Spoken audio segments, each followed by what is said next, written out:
اعوذ باللہ السمیع العلیم من الشیطان الرجیم من ہمزہ ونفخہ ونفثہ ھدی للمتقین الذین یؤمنون بالغیب۔ سورہ بقرہ کی آیت نمبر 3 پر ہم بات کر رہے ہیں، جہاں پر متقین کی پہلی صفت کا ذکر آیا ہے کہ قرآن مجید میں ہدایت کی بات ان لوگوں کے لیے ہے جو متقین ہیں، اور متقین سے مراد وہ لوگ ہیں جن کی سب سے پہلی صفت یہ ہے کہ وہ غیب پر ایمان لاتے ہیں۔ ایمان کس چیز کا نام ہے، یہ کل ہم نے سمجھنے کی کوشش کی تھی، اگرچہ یہ ایک بہت ہی وسیع موضوع ہے، لیکن میں نے اسے حدیث جبریل کی روشنی میں آپ کے سامنے رکھا ہے، اور ایمان کی ان 6 جزیات کو جو اس حدیث میں بتائی گئیں، ہم ان سے اندازہ لگا سکتے ہیں کہ ان سب کا تعلق غیب سے ہے۔ غیب کا مطلب جو دیکھا نہ جا سکے، جس تک انسان کی جو حس ہے وہ اس تک پہنچ نہیں سکتی، نہ چھو کر، نہ دیکھ کر، نہ سن کر، نہ کسی اور لحاظ سے۔ ان تمام امور میں سب سے پہلے جو بات آئی وہ یہ تھی ان تؤمن باللہ، حدیث جبریل میں، کہ یہ بات کہ تو اللہ پر بن دیکھے ایمان لا۔ انسانی آنکھ میں وہ طاقت نہیں ہے کہ وہ اللہ رب العزت کا ادراک، اس کا دیدار کر سکے، نہیں۔ اللہ کے برگزیدہ نبی اور رسول کلیم اللہ موسیٰ علیہ السلام نے اس بات کا اظہار کیا تھا جب کوہ طور پر گئے تھے، سورہ اعراف میں ہے، ربی ارینی انظر الیک، اے میرے رب مجھے اپنا دیدار کرا دے۔ کلام تو کیا ہے، اب میں دیکھنا چاہتا ہوں۔ اللہ رب العزت نے جواب دیا لن ترانی، اے موسیٰ تم ہرگز مجھے دیکھنے کی طاقت نہیں رکھتے، وَلَكِنْ انظُرْ إِلَى الْجَبَلِ، اس پہاڑ کو دیکھو، إِنِ اسْتَقَرَّ مَكَانَهُ، میں اس پر اپنی کچھ تجلی دکھاتا ہوں، اگر یہ اپنی جگہ پر ٹھہر گیا فَسَوْفَ تَرَانِي، تو پھر تم بھی عنقریب دیکھ سکو گے۔ فَلَمَّا تَجَلَّى رَبُّهُ لِلْجَبَلِ، پھر جب رب العزت نے پہاڑ پر اپنی تجلی فرمائی، جَعَلَهُ دَكًّا، تو وہ پہاڑ ریزہ ریزہ ہو گیا۔ وَخَرَّ مُوسَىٰ صَعِقًا، اور موسیٰ علیہ السلام بے ہوش ہو کر گر پڑے۔ پھر جب ہوش آیا تو کہتے ہوئے اٹھے تو پاک ہے، میں تیری طرف رجوع کرتا ہوں اور میں ایمان لاتا ہوں، یقیناً ہم تجھے دیکھ نہیں سکتے۔ تو غیب کا پہلا امر یہ ہے کہ رب العزت پر ایمان لانا بن دیکھے، کیونکہ ویسے ہم دیکھ ہی نہیں سکتے۔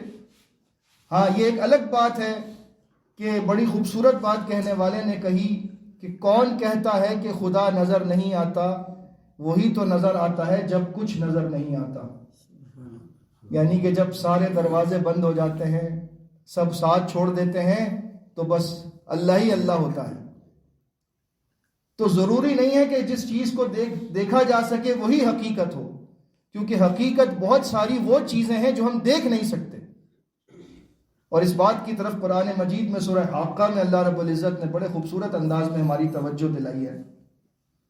میں سمجھتا ہوں، اور مفسرین نے بھی یہ بات لکھی ہے، کہ قرآن میں جتنی باتوں پر اللہ نے قسم اٹھائی ان میں سب سے عظیم قسم یہ ہے،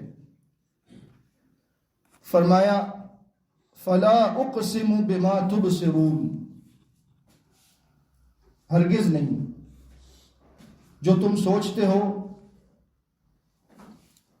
کہ یہ میرا رسول محمد صلی اللہ علیہ وسلم، اے مشرکین مکہ جو تم سمجھتے ہو کہ یہ کاہن ہے، یہ شاعر ہے، یہ جادوگر ہے، یہ دیوانہ ہے، ایسا کچھ بھی نہیں ہے، بلکہ میں قسم اٹھاتا ہوں ان تمام چیزوں کی جن کو تم دیکھ سکتے ہو، وما لا تبصرون، اور ان تمام کی جن کو تم دیکھ نہیں سکتے، نظر آنے والی اور نہ نظر آنے والی تمام چیزوں کی، تمام امور کی، ہر ایک کی میں قسم اٹھاتا ہوں، انہ لقول رسول کریم، کہ یقیناً یہ بہت بزرگ رسول کا قول ہے۔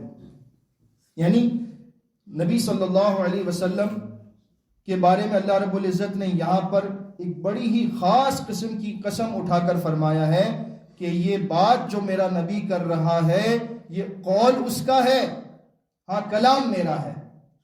قول اور کلام میں فرق ہوتا ہے۔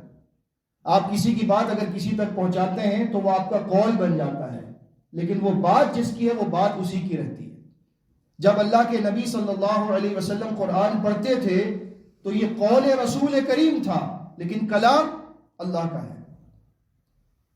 وما هو بقول شاعر، یہ کسی شاعر کا قول نہیں ہے۔ قلیلا ما تؤمنون، تم بہت کم ایمان لاتے ہو۔ ولا بقول کاہن، اور یہ کسی کاہن کا قول بھی نہیں ہے۔ قلیلا ما تذکرون، تم نصیحت بہت کم حاصل کرتے ہو۔ تنزیل من رب العالمین، یہ رب العالمین کی طرف سے نازل کردہ کلام مقدس ہے۔ تو اللہ رب العزت کو ہم نہیں دیکھ سکتے لیکن ہم اس پر ایمان لاتے ہیں۔ اسی طرح سے فرشتوں کو ہم نہیں دیکھ سکتے لیکن ہم ایمان لاتے ہیں۔ اسی طرح سے ہم قیامت کے دن کے بارے میں خبر کو جانتے ہیں لیکن ہم نے دیکھا نہیں اسے، لیکن ہم ایمان لاتے ہیں۔ جنت اور جہنم پر ہم ایمان لاتے ہیں، قبر کے عذاب پر ہم ایمان لاتے ہیں۔ ایسے بہت سے امور ہیں جن کے بارے میں ہم دیکھنے کا مشاہدہ نہیں کر سکتے لیکن ایمان لانا لازم ہے، کیونکہ اس ایمان لانے سے ہی ہم متقین کی صف میں داخل ہو سکتے ہیں، اور متقین کی صف میں داخل ہو کر ہی قرآن ہمیں فائدہ پہنچا سکتا ہے۔ ورنہ یہ کتاب پڑھنے کی حد تک ہے،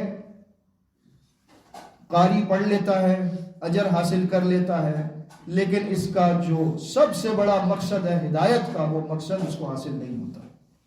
اس لیے قرآن مجید کا فہم یہ اتنا ضروری ہے جتنا ضروری ہمارے لیے دنیا میں زندگی گزارنے کے لیے جو بھی چیزیں ہمیں چاہیے، ان میں اگر سب سے ضروری کوئی چیز ہے تو وہ یہ قرآن کا سمجھنا ہے۔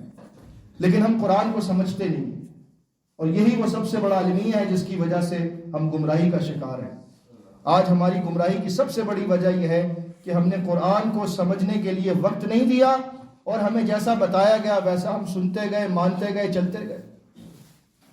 لہذا غیب پر ایمان لانے میں سب سے پہلے یہ چیز ہے کہ ہم اللہ رب العزت کو، فرشتوں کو، آخرت کو، تقدیر کو، رسولوں کو، اس کی کتابوں کو، چاہے ہم نے جو چیز ان میں سے دیکھی یا نہیں دیکھی، ہمیں ماننا ہے، کیونکہ غیب میں ہر چیز آ جاتی ہے۔ یہ قرآن ہمارے سامنے موجود ہے کتابی صورت میں، کہنے والا کہہ سکتا ہے کہ اس میں غیب کی کیا بات ہے؟ ہم نے دیکھا ہے قرآن کو، پھر غیب کیسا؟ غیب ہے، غیب یہ ہے کہ ہم نے اس کو کتابی صورت میں دیکھا ہے، لیکن اس بات پر یقین رکھنا کہ یہ وہی کتاب ہے جو اللہ نے آسمان سے نازل کی ہے، یہ وہی کتاب ہے جو جبریل لے کر آیا ہے، یہ وہی کتاب ہے جو محمد صلی اللہ علیہ وسلم کی زبان سے ادا ہوئی، یہ غیب ہے۔ چنانچہ تمام جزیات حدیث جبریل کی غیب سے متعلق ہیں، اور ان سب پر ایمان لانا یہ ہمارے لیے تقوی شعار بننے کی سب سے پہلی سیڑھی ہے۔ اس پر ہم چڑھیں گے انشاءاللہ تو پھر اگلی سیڑھی آسان ہوگی، اور وہ اگلی سیڑھی یہ ہے وَيُقِيمُونَ الصَّلَاةَ، وہ نماز قائم کرتے ہیں۔ کل ہم انشاءاللہ اس پر بات کریں گے کہ ایمان بالغیب کا نماز قائم کرنے سے کیا تعلق ہے۔ اللہ رب العزت ہمیں سمجھ کر عمل کرنے کی توفیق عطا فرمائے، آمین۔ استغفر اللہ، استغفر اللہ۔